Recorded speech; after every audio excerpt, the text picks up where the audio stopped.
Welcome to the Cantina. You're tuning in to the semi-lucid ramblings and questionable blood alcohol levels of Isabella Voss. Milton Berle once said, "Laughter is an instant vacation." Well, it's cheaper than a vacation, and you don't have to deal with adjusting a shower you don't know. Does anyone else completely forget how to operate a shower different from their own or the one at their parents' house? Or is that just me? Water pressure that feels like tiny pellets on my skin is just something I don't need right now. So pour yourself a drink and let's jump into it and detox on the rocks.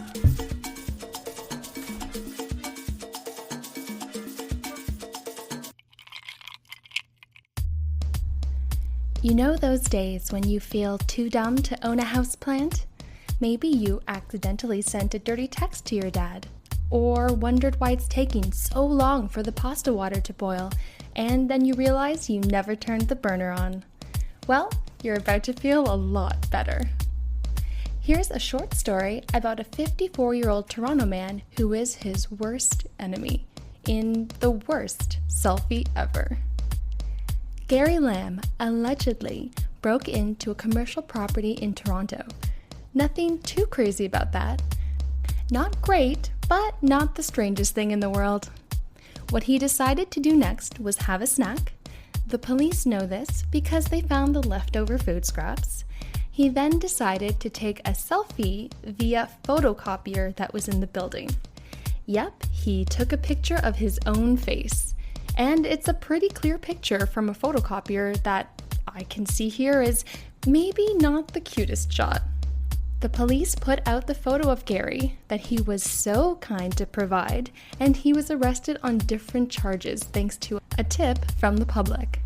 So for the record, if you're going to commit a crime, maybe don't take a picture of yourself and leave it for the cops.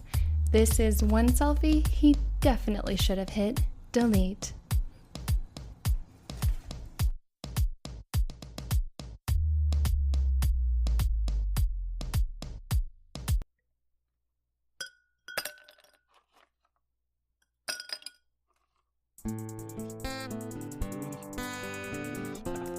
Being single has its ups and its downs, doesn't it? Just like anything, I'm pretty sure we've all sworn off all men, all women, or all everyone at one time or another. I know I sure have. There's going on a date where you have nothing to talk about, dates where they won't stop talking about their ex, and then of course there's the now infamous ghosting. Ghosting is one of the coldest things you can do to someone, isn't it? Let's meet a couple of women who absolutely love to be ghosted. They claim that they are having the best, shall we say, bedtime fun of their lives with ghosts. Our first contestant is Amethyst. She's a 30-year-old counselor from the UK. This really is this lady's first name, and she's really heating up the sheets with these sexy spirits. She says she's had over 20 ghost lovers, and quote, "My new ghost lover is really special, wise, stable, and kind. I'm not 100% sure if it's a man or a woman, but I have found true love." I don't think the gender of the ghost is really the hot button issue here. Now, how does one meet a ghost lover, one may ask? For dinner, dancing, or just general hauntings? Amethyst tells us, "We met when I was on a trip to Australia earlier this year, the year in question being 2018. She goes on to say, "Spirits usually remain in one place, but I am delighted this one followed me back to the UK. I was happy and excited. So excited, in fact, we headed to the Plain Loo. And I am now a member of the Mile High Club." I couldn't think of a joke here, but I think this one stands on its own. Can you imagine being a flight attendant on that flight and walking past that teeny tiny bathroom and hearing all kinds of sounds, and then one woman gets out by herself? I find that a lot more upsetting than if 2 people come out. The big O's I have with my spirit lovers have been way deeper than I've had with ordinary men, she says. So lovers implies more than one. So what happened to the Aussie ghost? Is she cheating on her Aussie lover with a phantom other than the one down under? Also by ordinary, I think she means alive. Now, before I come across as overly judgmental, I think it's important to note that Australia is the world's #1 exporter and purveyor of Hemsworthses. She says, you sense a presence, can feel the energy, and although there's no body to touch, you can sense you're being touched. This sounds a lot to me like being on a crowded subway, and there's always that guy who's staring just a little bit way too long. When someone looks at you and you feel like you're being touched. She ends by saying, I know it sounds crazy. Does she though? It really goes off the rails when she says, I've been looking into having a ghost baby. I don't think it's totally out of the question. I mean, I think it is. I think it's definitely out of the question. All right, now our second ghost lover is 26-year-old Cyan, who is a copywriter in the UK as well. So a professional job with adult responsibilities. She's not a cat stylist or anything like that, even though that does sound like a hell of a job. She says, quote, after splitting from my long-term boyfriend 3 years ago, I rented a 16th century cottage in, I'm gonna say this wrong, Aberystwyth in West Wales. Kind of like Cameron Diaz did in The Holiday, only insane. She says, I was immediately taken by a painting of a handsome man above the mantelpiece, which dated back to 1820. Like Beauty and the Beast, only no Stockholm Syndrome. Quote, a few months after I moved in, I woke one morning to find a dark-haired, very good-looking man lying next to me. He was fully clothed in a loose white shirt, a neck scarf, and old-fashioned breeches. Girl, no you didn't. She says he had a kind of shimmer to him, as if he was behind a fluttering curtain. She goes on to describe their passionate bedroom antics in a fair amount of detail, but what I keep coming back to is the exes of these women. On one hand, everyone says they have a crazy ex. So in the case of these women's exes, I think they're fully vindicated. On the other hand, I really notice that these women very much drive home the point that these ghosts are the most amazing, intimate passion they've ever experienced, which begs the question, how bad were their exes in bed?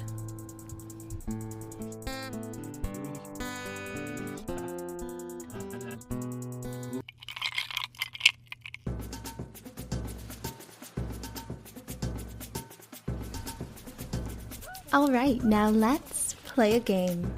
Perception is a funny thing, isn't it? We have an image or an idea of someone in our heads, and very little is going to change that picture we have of them, if ever.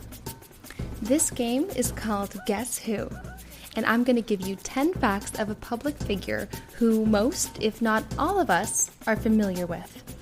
Or rather, we think we are familiar with.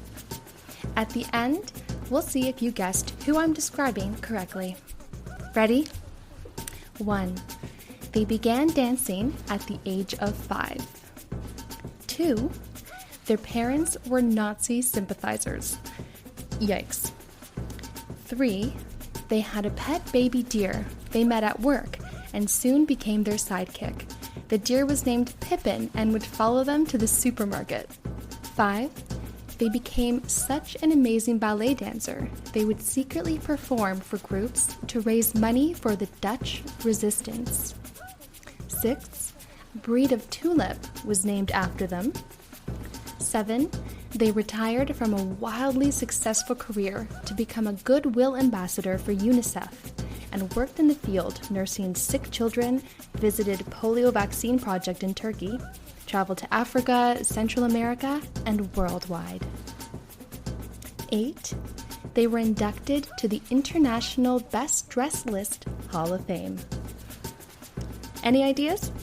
A couple more hints, and this may be a bit of a giveaway.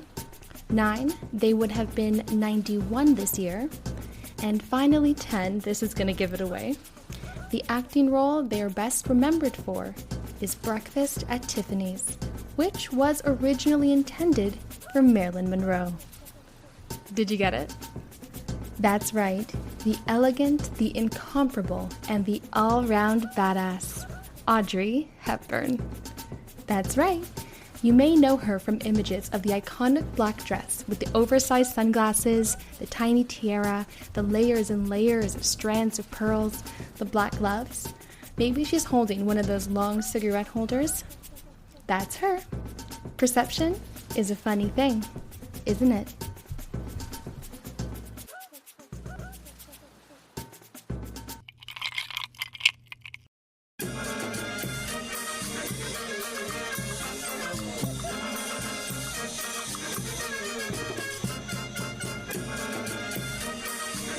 It's time for What's in Your Glass, and today we're going to talk about how to elevate a $9 drink to a $14 cocktail. Have you ever ordered a cocktail that sounds really simple, but when you try to make it at home, it just doesn't taste the same? Of course, presentation does have a lot to do with it. The beautiful glassware and the artistry do have an impact, perception, and our perceived value. But there's also probably a lot more work that went into that cocktail. We're going to break down into segments what makes a drink into a cocktail. Today, we're going to start with step 1, simple syrup. Simple syrup is, spoiler alert, really simple. It's a 1-to-1 ratio, so 1 cup of sugar to 1 cup of water. You can use regular white sugar if that's what you have on hand. But if you're headed to buy groceries anyhow, I really recommend reaching for raw cane sugar, like a demerara, not brown sugar. Brown sugar is usually just refined sugar with molasses added to it. That's going to change the flavor, the consistency. Stay away from brown sugar for this specifically. Now, I do recommend making your simple syrup in bigger batches. That's the way I make mine because, surprise, surprise, I make cocktails at home all the time. For today's purposes, we're going to keep it really simple and stick with that 1 cup to 1 cup ratio. Add 1 cup of water to a saucepan. If you don't have a saucepan, look for a pot or pan that has a wide base, wide and low. What we want is even heat distribution. Then dump in the sugar and let it simmer, nice and slow. We want it just under a boil, a gentle bubble. This does require a little bit of babying. Stir it pretty consistently because if you leave it there, there's a good chance it's gonna burn. And if you've ever had burnt sugar stuck to you, I would wish that on anyone. You're gonna notice after a few moments that the sugar itself is gonna dissolve. You're not gonna see those little crystals anymore. And it's gonna start to thicken up. If you went with raw sugar, you'll see it sort of develop this beautiful goldy color. It's really pretty. Dip in the spoon and give it a taste. The longer you simmer it down, the thicker and sweeter it's going to get. I would aim for thinner than maple syrup, maybe the texture of a sturdy tomato soup. It's definitely going to be under 10 minutes. Remove it from the burner that you remembered to turn on, and as it cools, it's going to thicken up even more. Let it hang out, then pop it in the fridge. It's going to obviously cool quicker that way. And there you go. You just made a simple syrup. Keep this in your bag of tricks because I use simple syrup consistently when I'm making mojitos, Long Island iced teas, daiquiris, and more. I am going to be referring to this in upcoming episodes, and it's a great way to control how sweet you make your drinks. Personally, I don't like overly sweet drinks. It's a great way to really customize what you're making at home. Now, the really fun part of simple syrup is what I like to call not so simple syrup. There are hundreds of variations on this classic recipe by adding different infusions, herbs, spices, fruit, and we're going to be getting into that. Infusions is going to be part 2 of how to elevate your cocktails. Now, if you follow Detox with Boss on Instagram, you may have seen a video of a flaming drink. This video was taken in February 2020. Relax, Mary. And it's a drink called Shabetun. This is a centuries-old drink made by the Mayas. It's a base of honey produced from the Shabetun flower of the Yucatan. It's fermented, then combined with Mexican rum and anise. There's a really prevalent anise flavor, so if you're a fan of ouzo, this is a more nuanced version of that flavor profile. This is beautiful if you want to layer a little bit of complexity into your drinks. If you want to pick some up, I'm going to spell it out for you because the spelling is a little bit unexpected. It's X as in X-ray, T as in tumultuous, A as in absinthe, B as in Bacardi, E as in everything, N as in nice, T as in titillating, U as in unicorn, and N as in na na na na na na na. A simple cocktail you can make with your newly purchased Shabetun is Shabetun y Ron. So what you need for this is 2 shots of dark rum, half a shot of Shabetun, half a shot of simple syrup, which you now know how to make, and a generous twist of lemon. Shake it up and serve it on the rocks. The brand that I recommend of Shabetun is D'Artisti, spelled D-A-R-I-S-T-I. Salut!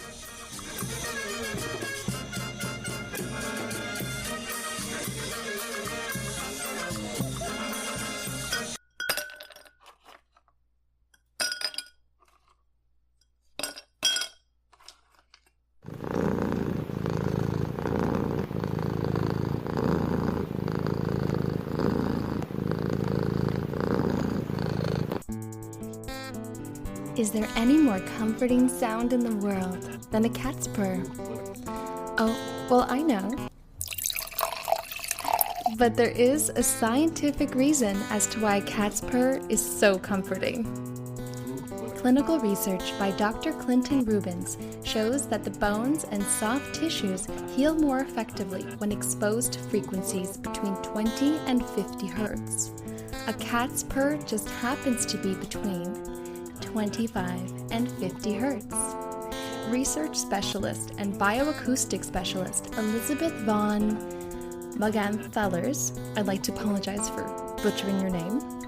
Her research shows that the purring frequency at 50 hertz can help with, quote, muscle, tendon, ligament injuries, joint injury, wound healing, reduction of infection and swelling, pain relief, and relief from chronic pulmonary disease. A cat's purr also shows contentment, and they self-soothe when they're in pain. It should be noted that much more scientific research and studies need to be done in a controlled environment to prove that having a cat will unequivocally help this long list of potential benefits. So please don't stop taking your medication and get a cat, although there's never been a better time to have a rescue.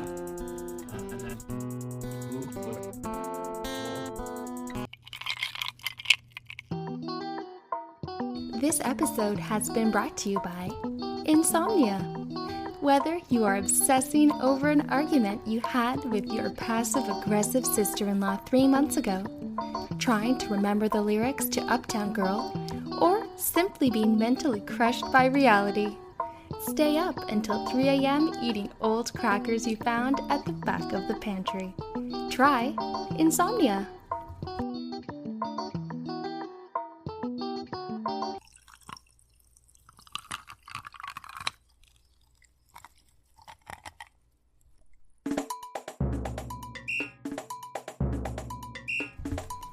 Well, that's the end of my drink and the end of the show. And from the bottom of my heart, remember, contrary to what you see in movies, rat poison doesn't actually kill people. It kills rats because of the bromadiolone, an anticoagulant that prevents their blood from clotting. If you're going to murder, don't use rat poison. That could be awkward. Salut!